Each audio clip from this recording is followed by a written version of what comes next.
So for anyone who's just joined, thank you very much for joining us this morning for our webinar. It's on myth busting NIS2 on the road to compliance. My name is Paul Conaty, a Client Solutions Director at CWSI, and with me today I have James Leo, Data Security and Compliance Technical Specialist at Microsoft. James, do you want to take a second there to introduce yourself to the audience? Good morning, Paul. Thanks for having me here today. So I'm a Data Security and Compliance Technical Specialist with Microsoft Ireland, working with our compliance solutions naturally across the security stack, the Microsoft Security Suite. So it's great to be here today, Paul, to talk about all things NIS2 related. Yeah, absolutely. Thanks very much, James. And my name is Paul Conaty. As I mentioned, I'm Client Solutions Director at CWSI. So my role is to work with our customers around their GRC, security and compliance requirements, programs, particularly in the areas of cloud security and mobile and endpoint. So there's a couple of things we're going to be talking about today.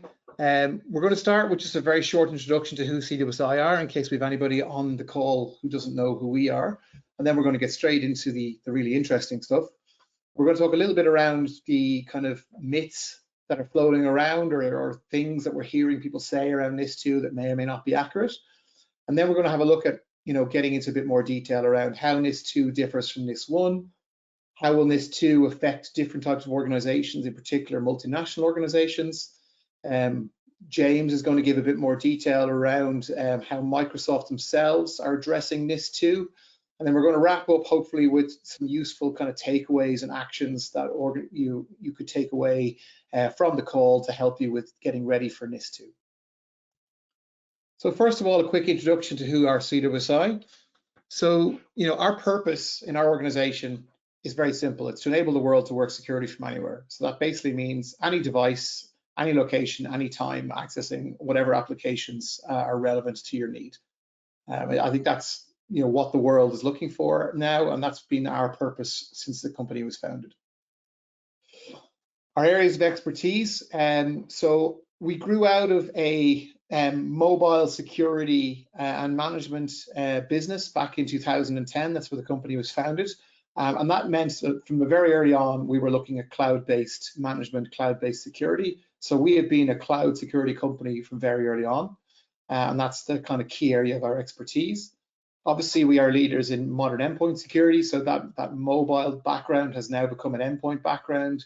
Endpoint management has now become MDM or UEM in the same way that we manage mobile, because of that requirement to be able to have workers working from all sorts of different locations, networks on and off LAN. So that's driven the modern endpoint requirement.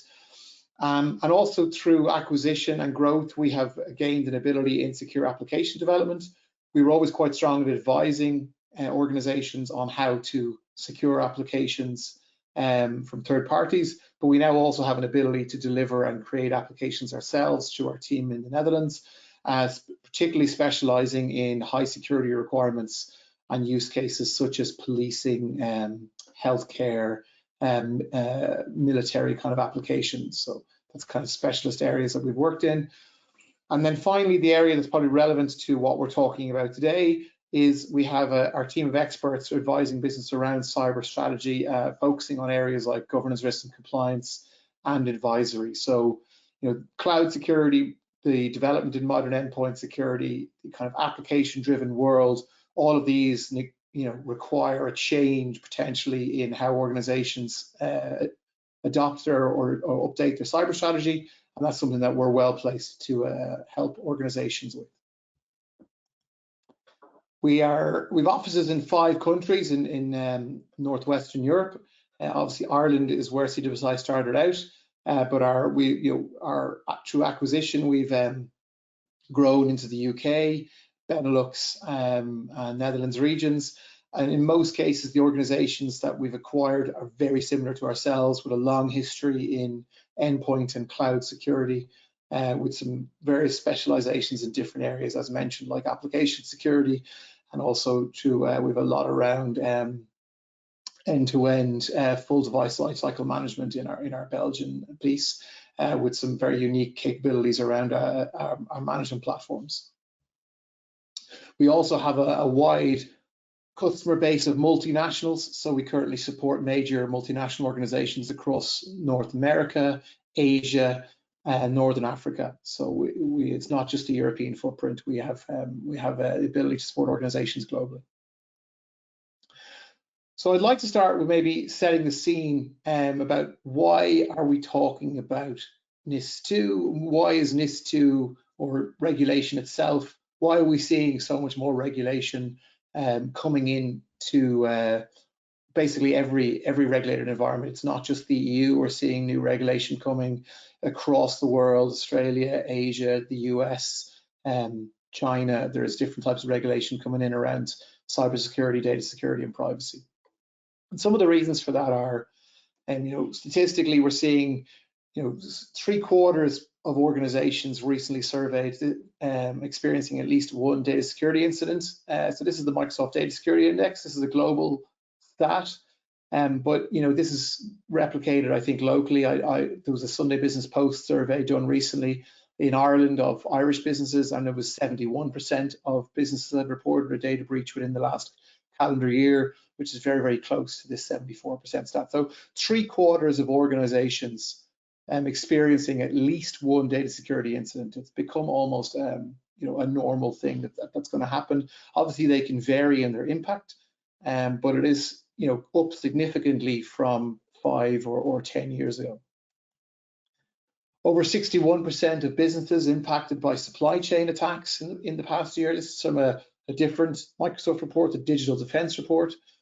But supply chain is a major weak point in organizations, and is a very common method of trying to get into organizations that might have very strong or mature security boundaries for their own infrastructure, but the supply chain could potentially be a weak point because they have integrations, or they have access or accounts in your organization. And we've seen things like SolarWinds. We've seen things like leveraging suppliers like air conditioning suppliers or other types of suppliers in various different attacks, high-profile attacks over the last couple of years, and proving as a very effective methods to get into organizations. We're seeing a huge amount of attacks against identity, because obviously if identity is compromised, well then, that is a major entry point for attackers to get into your organization. If they can compromise a user, then they can start moving laterally. They can look to elevate permissions. They can start, discovering the landscape of your environment, and get ready for some kind of ransomware or data exfiltration or attack. But once they're they're looking to compromise an identity to get in. So we're seeing a huge amount of attacks. So 4,000 identity attacks blocked per second, coming from Microsoft telemetry globally in 2023. And Microsoft are quite well placed to pick up this amount of data because of their kind of ubiquity in organizations, public and private sector globally. And then finally, over 16% of breaches where phishing was the initial attack vector. So phishing is still one of the major methods used to get into an organization, either to steal identity information or to potentially load malware, or use that as a weak point to pivot into an organization. And that's coming from IBM's cost of a data breach report. And again, there's various different stats around the level of phishing in different regions and the effectiveness. I think when it comes to data breaches specifically, it's a huge percentage of data breaches. We're down to phishing attacks. I think it's over 50% where phishing was the cause. So it's a major problem. So all of these are painting a picture that there's a huge volume of attacks. They are coming at us from various different areas, but the kind of key ones are supply chain, your attacks against identity, and attacks against users via phishing. And a lot of us are getting impacted. 3 in 4 organizations saying that they have experienced a data security incident. There may be more going unreported. So all of this is putting a lot of concern in regulatory bodies, in national bodies across the world, in particular in the EU, and in particular focusing in on areas like national infrastructure, critical infrastructure, because the impact now with our highly connected, highly digitalized way of living is that, you know, these kind of attacks have a massive potential real world impact. So it's there's a requirement to do something about it. Hopefully there's a poll appearing on your screen there now. Just want to take a quick couple of questions if you want to just answer that quickly. And then we'll move on to the next slide. It's really for us to get an idea of where some of you are.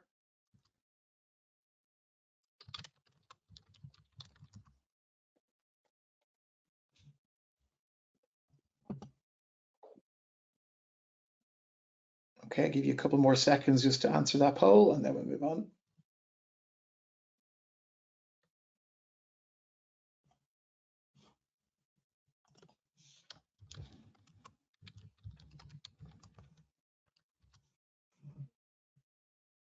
Okay. We'll come back to those results at the end. Hopefully what you see in today's session might change your perspective on some of the things you've answered. We're going to start around some common myths that we hear around NIS2. So this is things that myself and people like James and others commonly hear organizations say to us when we're in conversations with them, or you see it in discussions online or in other forums or at events. And there's a couple of key ones here, really. The first is that NIS2 only applies to large organizations. And the reality is that this is not true. And we're going to go through this in quite a bit more detail later on. But NIS2 is really focused on the impact that a cyber attack on an organization could have on critical infrastructure or on society in general. So that doesn't necessarily apply only to large organizations. That could also apply to smaller organizations that provide critical services and that whole supply chain piece that we mentioned already in the statistics. So that's definitely not true. The second is that NIS2 will be very expensive and difficult to implement. This is more of a maybe. This will really depend on your current maturity. So, you know, if you are a very mature organization in terms of your cybersecurity and you've put in a lot of best practice, good cybersecurity hygiene, NIS2 is likely not to be a significant overhead for you. It's really just a little bit around reporting a few other areas. If you are not in a mature situation and you haven't invested in cybersecurity, well then having to comply with NIS2 is going to be a much bigger piece of work. NIS2, this is probably one of the most common ones. James, I think this is probably one that we hear a lot, is the NIS2 could be ignored until national legislation is implemented. I don't know if you want to comment on how often you hear this one. Well, yeah, October is our big date in the calendar this year for NIS2. The basics requirements, the baseline benchmarks, NIS2 has been in effect since January of last year, Paul. So while for some organizations they might wonder whether yet they will fall under scope or not, for those that know, the minimum that needs to be done to have a good compliance posture, that's already known to us, and action that time period between January and October last year and this year, that was that implementation period, that time to get up to speed. You talked about the maturity. What have we implemented? What can we implement now based on what we know of the requirements? Yeah, I think that's important, and it's something we're going to talk about later on. Is, you know, you really, you know, should already be evaluating, one, if you're going to fall under NIS2, or, you know, two, if you're maybe not directly under NIS2, but your major customer base is, because they are probably going to be looking for you to answer a lot of tough questions around cybersecurity. And as James pointed out there correctly, the October deadline is just to get the national legislation implemented. the NIS2 is already in place and in force, with the minimum standards already kind of published. So it's definitely not something that you can be ignoring. And then I think the last one, is one I hear occasionally, that I'm already ISO certified, or maybe I use the NIST frameworks or something else, so I'm already covered for NIS2. This is a bit like the second point, sort of. If you have a good, mature piece in place, then that's definitely going to help you be ready for NIS2, but it doesn't mean you have to do nothing. You're still going to have to look at some degree of mapping and gap analysis to close those gaps. And I'd also be wary, particularly in the area of ISO, a lot of organizations will be ISO certified, but their scope could be quite narrow. And NIS2 is quite a broad scope. So, you really want to be making sure that if you're ISO certified, that kind of covers all of your business applications and not just a specific narrow scope, which can be quite common, because that could leave you with a gap when it comes to the NIS2 requirements. Just like to point out at this stage as well, if there's any questions on anything we're talking about today, I'd encourage you to put them into the chat, and we'll either address them as we go or at the end. So if you just want to drop those questions into the chat as we go, that'd be great. Thank you very much. I guess with that last myth there, Paul, with the ISO 27001 certification, you mentioned mapping, so it's worth pointing out that on the NISA website, there are mappings for the NIST controls to popular frameworks and guidelines. Interestingly enough, the mapping, if I remember rightly, rather than ISO 27001, it's to ISO 27002. So. Yep. ISO 27001 certifies our ISMS, whereas the accompanying guidelines in the 27000 series focus on the implementation, and that's where NISA are focusing as well. Yep, and that's a really good resource. Thanks for mentioning that, James, for people, is to have a look at those, where you can have a look at those mapping frameworks on the NISA site. Okay, so how does NIS2 differ from NIS1? Because this, there was a NIS1 previously, some of you may already be aligned or fall under NIS1, but there is quite a few substantial differences between NIS2 and NIS1, which is what we'd like to address in this section. So I think some of the key areas is that it expands the scope of the previous NIS1 directive. So NIS2 is an expansion. So NIS1 was much more focused really on the very critical infrastructure elements, things like power and water, those kind of areas, and was probably really focused on things like OT and your key infrastructure elements, and did not really have as wide a scope for the kind of more modern integrated environment that most organizations work in. James, I don't know if there's anything else you want to kind of comment on there in terms of that expansion of scope. I guess not just that more entities, but more sectors as well, like manufacturing, for example, being brought in. I think it's mentioned below that responsibility as well on this slide, where that responsibility lies is far more clearly defined, with that stricter enforcement too, of course. Yeah, and I think the responsibility is a key one now. There's much more focus on board level responsibility as well in terms of implementing and being directly potentially responsible. A new framework around things like vulnerability disclosure, which I think is a great idea, because we all learn from each other, and having a better model for being able to share that information across entities in the EU is a kind of a rising tide raises all boats model, which I think is fantastic. It's the minimum measures are very kind of defined in terms of having to construct proper risk assessments around your business, your critical business processes, and the underlying ICT infrastructure around those, and then the cybersecurity controls around those in turn. Specifically calling out things like multi-factor, The supply chain security we've mentioned, I think, is a very key component because of the amount of attacks that come through that pathway. And then also, incident response plans. I think a key around those is expanding them out, making sure that full business input is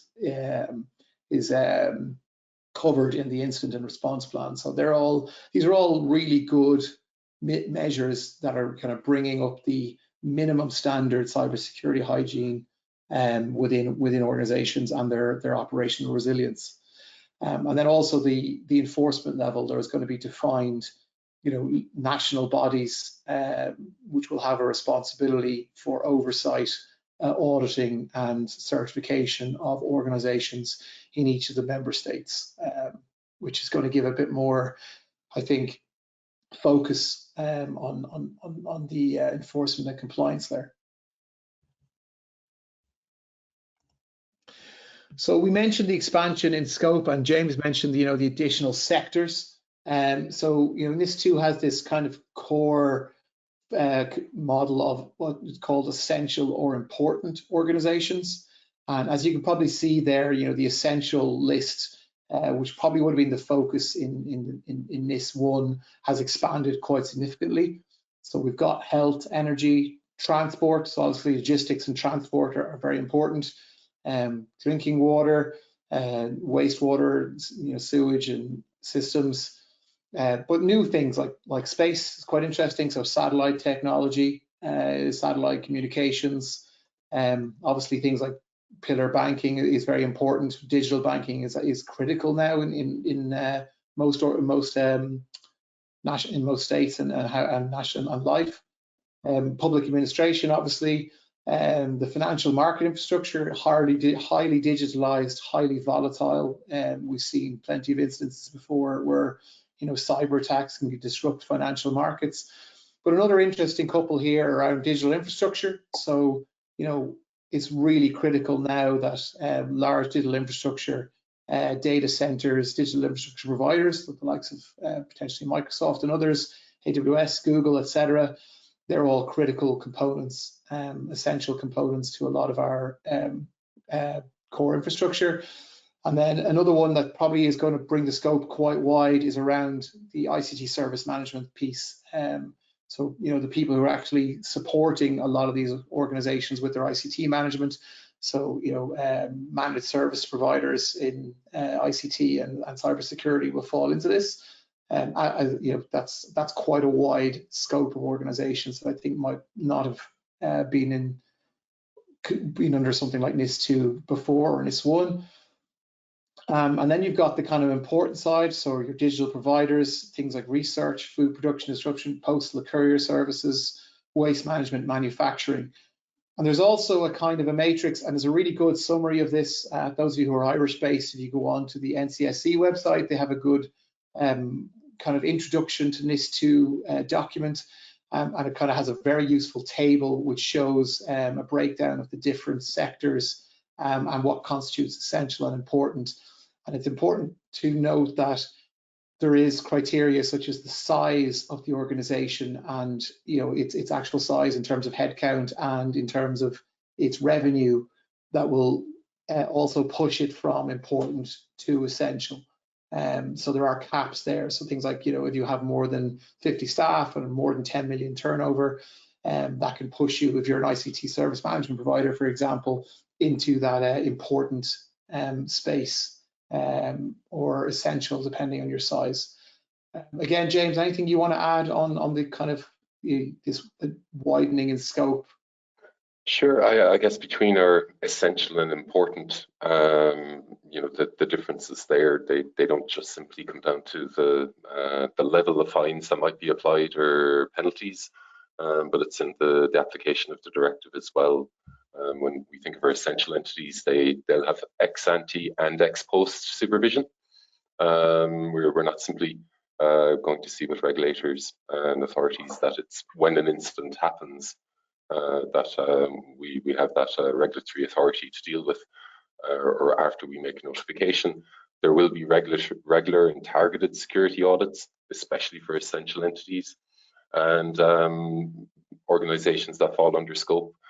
directly should certainly have processes in place for requests of information from regulators as well, and expect this, and not simply ad hoc audits after a significant event. Yeah, I think it's a very good point around the audit side of things. Okay, so we mentioned in the previous slide there, people like digital infrastructure and digital providers. So one of the key questions we often get is around multinational, people who are large companies that have a footprint in the EU but may not be headquartered here. Okay, so I think this is kind of important. So James, I think, do you want to kind of go into this in a bit more detail? Sure. Well, I guess multinational organizations, Microsoft's a perfect example of one of those, with the wide breadth of solutions we have. But you mentioned looking at our supply chain, especially with multinational organizations working across jurisdictions. One consideration would be, well, within my supply chain, are there critical services being provided to me, and where are they being regulated? Where's their responsible authority? I might be an essential provider in Ireland, however, I may be using solutions sourced from across the globe, and what effect does that have on my supply chain? Also, if you're located outside of Europe, that doesn't mean you're off the hook. If you're critical to an EU member state's functioning, you will fall under scope as well. And any of these entities that are essential for European society need to make preparations, whether they're directly within the scope or not.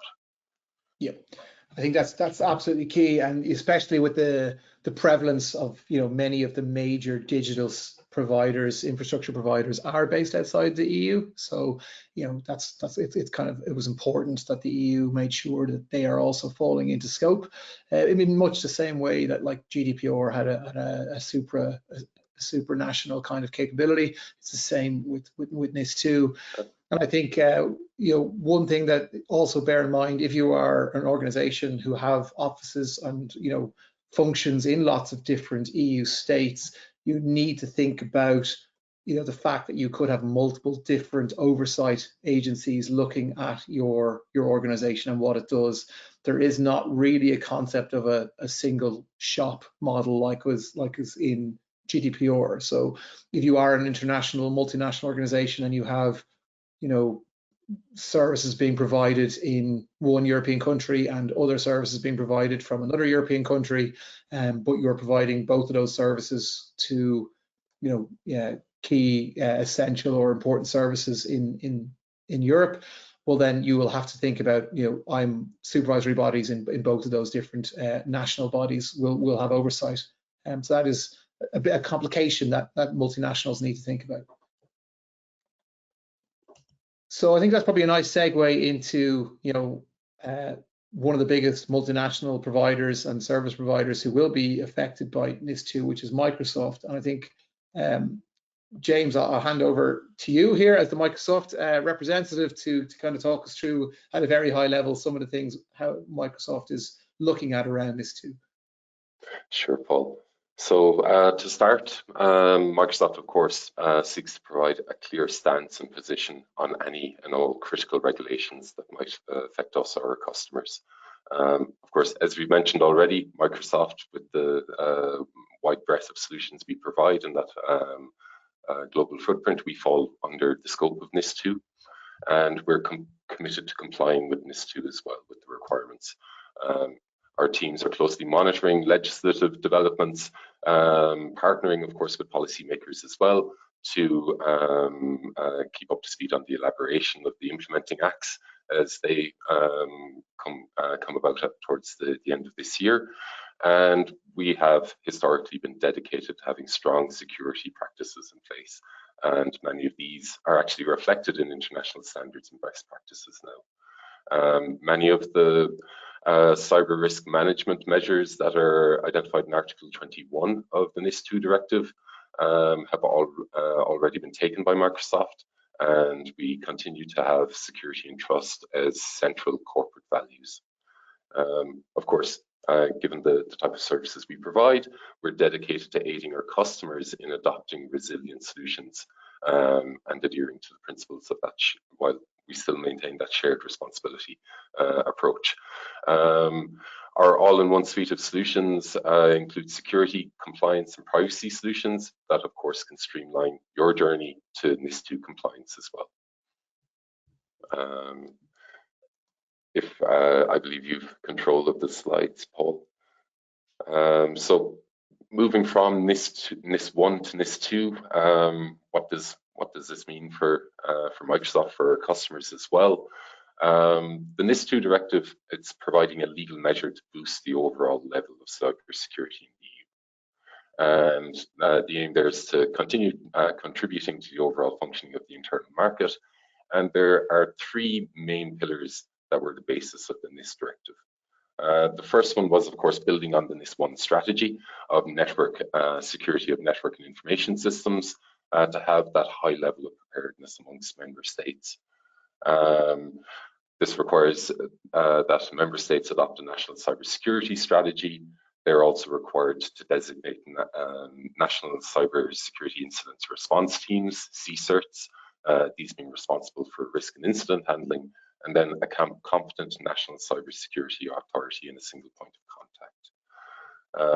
Secondly, the NIS directive also continues that NIS1 framework, establishing that NIS cooperation group to support and facilitate strategic cooperation and exchange of information, as Paul mentioned on a previous slide, among member states, the CSIRTs network, and so on. Lastly, NIS directive ensures that cybersecurity measures are taken across each sector in a uniform manner.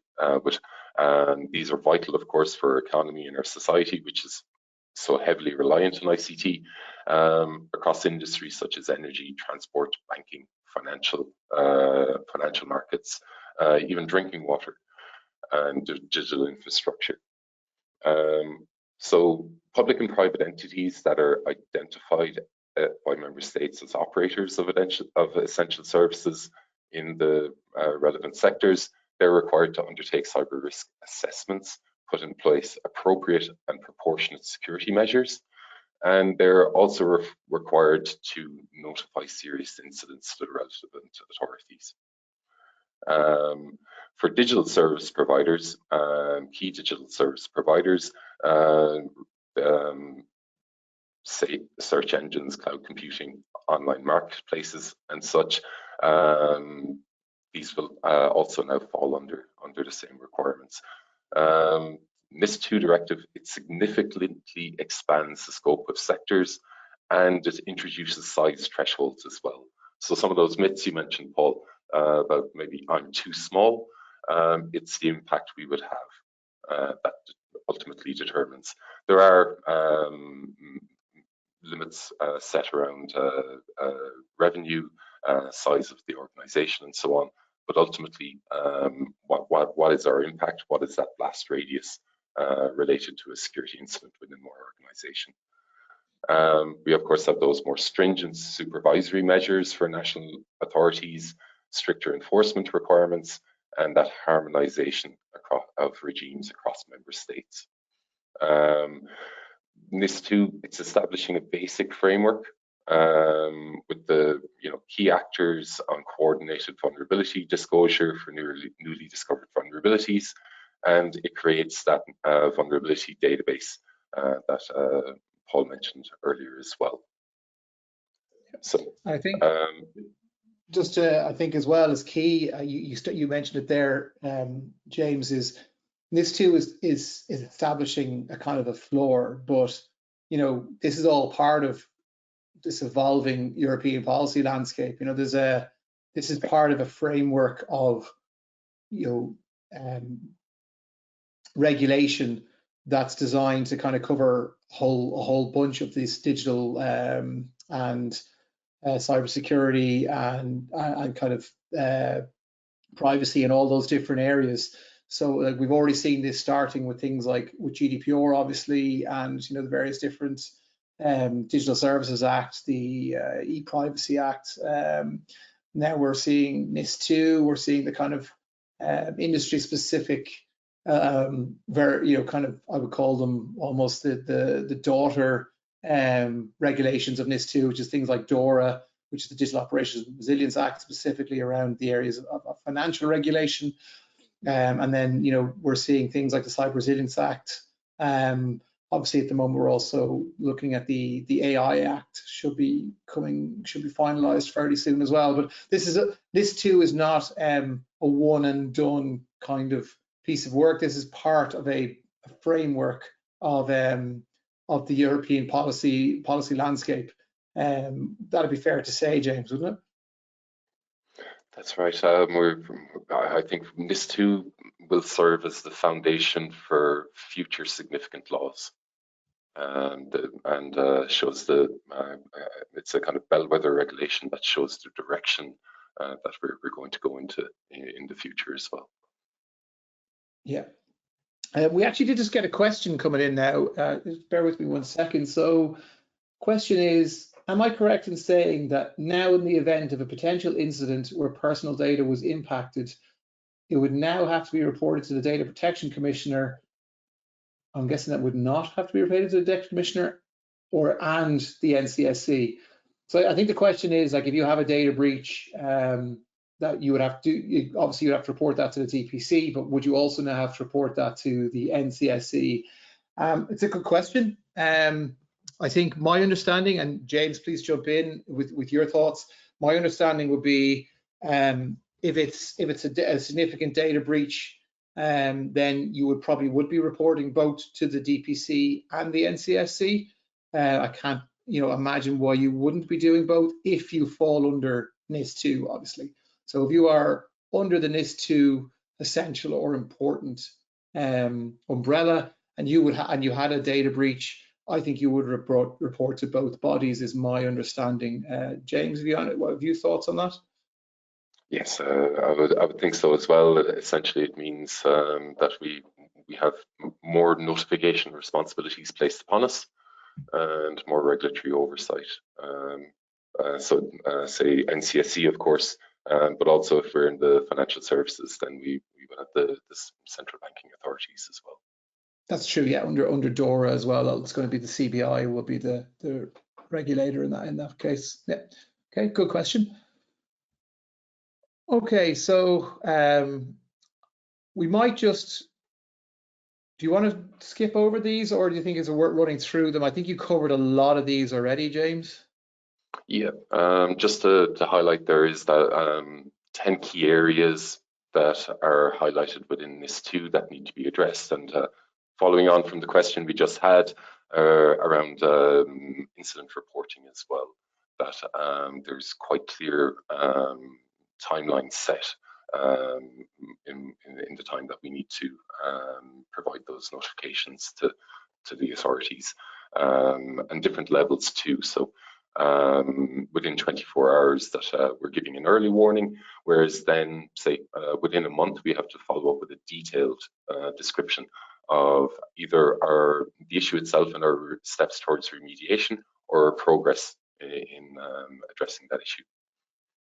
Yeah, I think that's a very key one, and it's one that we saw some of this kind of time sensitive requirements around reporting came in already with GDPR as per the previous question. So for data breaches of a significant or potential significant impact, you had to get that reported to your data protection authority, DPC, for example, in Ireland. This is obviously an even more stringent requirement, 24 hours for an early warning. So you may not have all the information, you may only suspect something has happened. The goal here is to get that in quickly, and I think that's something that organizations will probably need to ensure that they're capable of doing, bearing in mind that that 24-hour clock could be starting from late on a Friday evening over a weekend, over a bank holiday, or something like that. So Paul, that kind of comes to mind. I work for Microsoft, so I love statistics. I remember reading recently that once an attacker gains a foothold in a system, the global average is that it's just over 200 days typically before they're identified. So within NIS2, it's not simply that reporting up when we're aware, but it's having robust procedures and tooling in place so that we can identify when there's been a breach or a compromisation as well. Yeah, and that's really going to come down to that strong cybersecurity hygiene, good baseline security controls, and very strong monitoring. So, and I think that's going to be a key element of this, is that ability to have, you know, real-time detection capabilities of unusual activity within your systems, within your network, so you can start investigating as quickly as possible. Is going to be very important to be able to, you know, identify potential issues and get them reported within the requirements. And I think the mitigation and prevention information as well really is going to come down to planning. You know, it cannot be Groundhog Day every time you have a potential incident. To be good at this stuff requires having strong incident plans that are regularly tested and that are cross-functional teams within your organization. This is IT, this is security, but you also have to think about your business functions because you need to be able to understand potential impacts, and also, you know, messaging and controlling the messaging internally and externally. There's a lot of different areas that people need to think about in that incident handling crisis management team. So I think that's an area that maybe some of the smaller organizations that have come into scope now might need to evaluate to see, have they got a mature, robust ability in that space. Okay, so that's kind of what we wanted to talk about in terms of giving people a picture about what NIS2 is, what kind of requirements it's driving, who is likely to be in scope, and also I think the key thing is, even if you're not directly in scope, if you're in the supply chain of people who are in scope, they are going to be asking you hard questions on what your security controls are, because there is a responsibility on them to ensure that their supply chain is secure. So I think there's a lot of organizations who might not even fall directly under NIS2 who will still need to align to NIS2 requirements. We're now going to talk a little bit about how technologies like Microsoft, partners like CWSI can help you become compliant with NIS2. So there's a couple of things around the Microsoft piece. James, I suppose you're probably better placed to talk quickly about this. Yes, we've touched on this already, the Microsoft having been at the forefront of developing cybersecurity solutions for our customers and ourselves as well. And that these cloud-based solutions, we have a secure and reliable platform for managing data and system security. Advanced threat detection, identity and access management. Our tools and guidance can help you meet the requirements of NIS2, and it's not solely tooling. We have teams of cybersecurity experts who can work with you to improve your current posture, but also if there is a need for additional support in responding to an incident. If we think of our detection and response team, our DART team, and being able to provide through the over 60 plus Microsoft security tools and solutions, a trusted partner, to give you that peace of mind that your systems are protected. So looking at some of these in more detail, having been at the forefront of developing advanced cybersecurity solutions, our cloud-based solutions providing that secure platform. We offer identity and access management solutions, as I mentioned, to help to ensure that only authorized personnel can access sensitive data and systems. Ensuring that we apply those minimum requirements of NIS2 initially, doing this through conducting risk assessments, implementing security procedures, and creating incident response plans. That team of cybersecurity specialists can help you develop a customized security plan tailored to your organization's specific needs. And then if we move to the next slide, Paul, to say monitor security threats in real time, we can use solutions like Microsoft Cloud App Security, Azure Sentinel, our SIEM for detection and response. Again, Azure Sentinel and Azure Security Center. When it comes to cybersecurity training, this isn't something we've touched on yet, but a big change within NIS2 is that at management level, there is a responsibility to ensure that our users are aware of best practices, what is secure digital working, and ensuring that that training that's employed in the organization is effective. So with Microsoft, we can help, of course, with our learning pathways, Microsoft Defender for Office 365. Office Defender for Office 365, for example, includes attack simulation training, and we can use that to educate our users. And then for our security teams, leveraging options like Microsoft Defender Threat Intelligence. I think of course, then sorry, James, there was one thing there on the security awareness training that is, I think you raised a very key point that we hadn't touched on earlier on.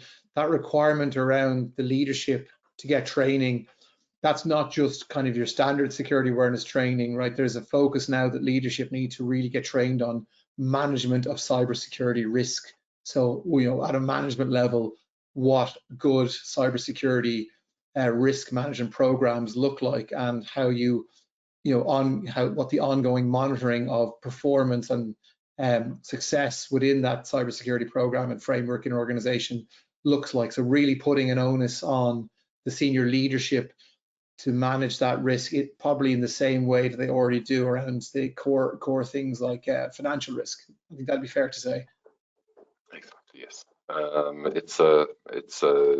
The security risks we face and the impact they can have on an organization now means that our approach to them has to be managed and improved at the senior levels of management and decision making.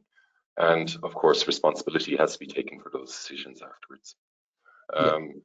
I guess as well, speaking about supply chains, that leads into, thinking about minimizing the impact of an incident as well, how quick we can recover, and having Azure Site Recovery, Azure Backup in place to assist with this. It's not simply being aware of an incident happening, it's and how quickly we become aware of it and provide those meaningful notifications, but how much we can limit from day one the impact that might have. Yep. Okay, just conscious of our time a little bit. There's a lot to cover, so there's a couple of key bits here. So this is a kind of a mapping that we've done ourselves in CWSI, working with Microsoft as one of their key CSI partners. So we're kind of a key security partner with Microsoft. So James has kind of talked a lot about what Microsoft themselves can do, but Microsoft also have a kind of a key ecosystem of security partners who kind of are experts in the Microsoft solutions and can augment and build on those Microsoft solutions to give an even more holistic set of services to customers. And I think as one of a small number of core partners for Microsoft in Ireland, CWSI are what's known as a CSI partner. We're also a member of MISA. We have a very close working relationship with product teams, with the service teams in Microsoft that allow us to kind of build on the capabilities and the technologies and augment those with our own services. So this is quite a busy slide, but it's what we've done here is we've kind of mapped the core NIS principles down the left-hand side. That you might have seen from one of the previous slides coming from the 10 key areas that have been published. In the middle is kind of a mapping that Microsoft had done themselves around, as a lot of the stuff that James was talking about and how the Microsoft technologies could help you with these different NIS principles. And then on the right-hand side really is where CWSI can kind of build on that. And also, just to say, our solutions, do go beyond just Microsoft. There is capabilities there to cover other providers, other technologies, because NIS2 is a very broad set of tools. While Microsoft is obviously a major infrastructure component in most organizations, and there will be other services as well, and we can address that through our own services and also through leveraging some Microsoft capabilities. So, for example, things like data security, the Purview suite, something that's very dear to my heart. That does have capability to extend into multi-cloud. We can do things like sensitivity labeling, data classification, DLP controls across multi-cloud locations. Similar with identity and access management.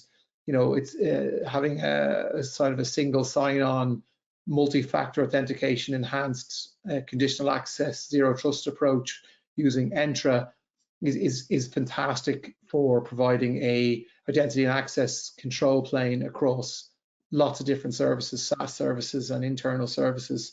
And something that we do an awful lot of work around assessing the security around and making recommendations on how customers can improve on their identity and access security. And then some other kind of key areas are things around proactive security, so Defender Suite. So again, Defender XDR or whatever XDR you happen to be using are fantastic tools to have in place for that real-time detection and remediation of threats on your endpoints and potentially across your cloud solutions. But they need to be augmented by things like a SOC. So having a team of experts able to look at these different alerts that are coming in, use tooling and experience to correlate those different signals in to try and identify, is there really an issue here? Really focusing on that 24-hour requirement to identify an issue and get it reported. Not every organization is in a position that they have those kind of capabilities in-house, so that's something that CWSI can help you with. We have a managed SOC capability that can sit on top of Defender XDR and really help organizations get a handle on that instant response, instant handling requirement in NIS2. Data security I've already touched on. Supply chain, again, risk assessments, security and threat managed services around supply chain and all the platform management side of things. So there's a lot of different areas that CWSI as a kind of a full cybersecurity partner can help you with. You will notice, of course, there's always going to be a few blank ones. We're not saying that we can do absolutely everything. We will work with other partners or either existing partners that you have, or we can bring in partners that we've worked with ourselves that we trust to help in any areas that we ourselves have gaps in.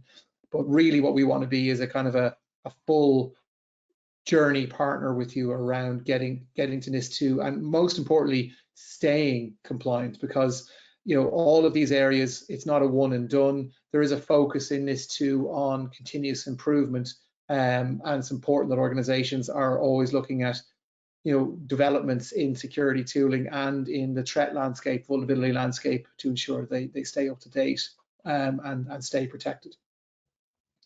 So I just want to wrap up now very quickly with some kind of key actions that we'd be recommending people to take now. So myself and James kind of came up with a couple of key questions that we think it's worth asking yourselves within organizations to kind of help you establish where you are and what your gaps and areas of focus might need to be. So like the first one is kind of, have you performed a gap analysis of your existing cybersecurity controls and governance against NIS2? So I think this is absolutely key. James mentions really good resources which map frameworks to NIS2. So if you're already under a framework, that could be a good way of looking at this. But just taking the 10 kind of key areas of NIS2 and looking at your existing controls, your processes, what understanding your critical business functions and processes and services. That's where you probably start around doing a gap analysis. And that's, if you haven't started that now, that's absolutely imperative that you do that as soon as possible against NIS2. The second one is around, have you already started your remediation readiness program and have you assessed your readiness to comply? So it's following on from the first one, really, assuming you've done that gap analysis, have you already started building out your remediation and readiness program? Like, it is already in force. There will be refinements coming by October with national legislation, so that will have to be factored in. But if you haven't started anything at all and you don't start anything until October, and you were to have a breach or incident within a couple of months of that October date, I think it wouldn't look particularly good to the regulator that you haven't done anything at all yet. You know, something is better than nothing here. You really need to get moving and having a look at these different things. James, is there anything you want to add on those? As with compliance in general, until we can implement best practice, we need to be able to show best effort. Yeah. To put it simply, not to be seen with our sitting on our hands. And a lot of what is in NIS2, Paul, this is well known. You know, we mentioned things like MFA, identity permissions, but these are things that we've had to deal with for a long time. It's whether we've implemented them to a best practice level, and getting us to that. Yeah, and I think from a compliance point of view as well, obviously it's highly important that you implement and have good controls and stuff in place, but it's also important that you have a compliance layer on top of those that ensures that all of those controls are documented and regularly tested and audited, because if you do fall under the audit requirement in NIS2, you will be regularly audited by the supervisory body, either post or ante, as James already mentioned earlier on. I think a key one here is policies around BCP and incident handling. Again, we talked about these already, and James made an excellent point there a minute ago about the fact that this isn't new stuff.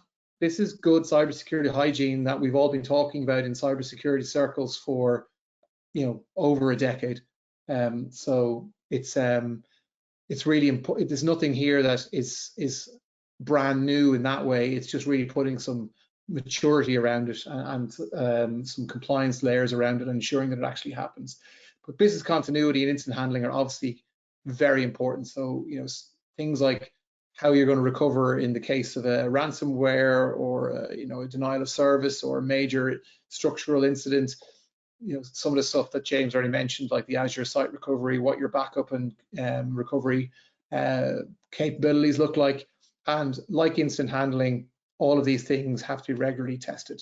It's very important that they're regularly tested to ensure that they work, that the rest of the business is aware of them and aware of their roles in them, and that they take into account new business lines or expansion in business lines or expansion or changes in the profile of the business that could make things more or less critical. Sorry, there seems to be an issue here where the slides keep disappearing. The questions. I think the last one we had here, or second last one, was around the board senior manager aware of the oversight and management of cyber risk. So this is, we mentioned this already around the training. There is a stick here as well, I think, which is that, you know, senior management board do have a personal liability element within NIS2. They can be directly have proceedings taken against them with, you know, obviously things like fines, but also there could be impacts such as being removed from or being struck off being able to serve on a board or as a senior manager for periods of time. So there is an element of personal responsibility as a stick there to kind of reinforce this requirement around getting senior management really driving the cyber risk requirements in organizations. Then, yeah, James, maybe you want to take this last one. Yeah, and as we've talked about this quite a bit, evaluating our supply chain, who are the key suppliers within it, and how are they interacting with our systems, and what effect does that have on us under NIS2? Not only what's in our supply chain, but as well where we in the supply chain of maybe key customers and key partners, because that will have that downstream effect on us as well. Whether we're under scope or not. And of course, I guess, Paul, key question to ask as well is how do we approach compliance in general, particularly NIS2? Is this an obligation or do we see an opportunity? Improve our posture in general. Regulations aren't going to go away. We saw on that slide we talked about, you know, NIS2 being the stepping stone for more, not less. And is this an opportunity to maybe review what we have in place already, improve our posture, and then be more confident when in performing functions and providing services our businesses do. I think that's an excellent point. I know, like, for example, there is an opportunity there for suppliers, in particular, ensuring that you meet things like NIS2 makes you more commercially attractive potentially, and it's going to make it much easier for you potentially to expand your business into other markets, because Europe is not alone here. There is very similar regulations coming in the UK, in the US. CISA are bringing in some similar kind of critical infrastructure regulations, very similar to NIS2. Similar stuff is happening in Australia and across Asia. So if you do the work to be good and get good at these kind of getting a good framework in place, and getting good controls in place, and getting good at meeting your obligations under something like NIS2, that will make it an awful lot easier for you to potentially meet similar regulations globally, which could allow you to expand your business commercially or offer a wider set of services. So there is always opportunity in these things. It's not just something that's seen as a drain on an organization. Okay, we've kind of run out of time. We got a few more questions, but I don't really think we've time to address them all. We would like to talk to all of you in more detail though. So, there's a QR code on the screen. I can promise you it is a trustworthy QR code. And as a cybersecurity practitioner, we're always a little wary of QR codes. But if you want to book a session with one of our consultants to talk about anything we spoke about today in more detail, you can use that, or you can reach out to the team. There will be a follow-up email to you all. We will be sharing the slides. That was one question that's coming in.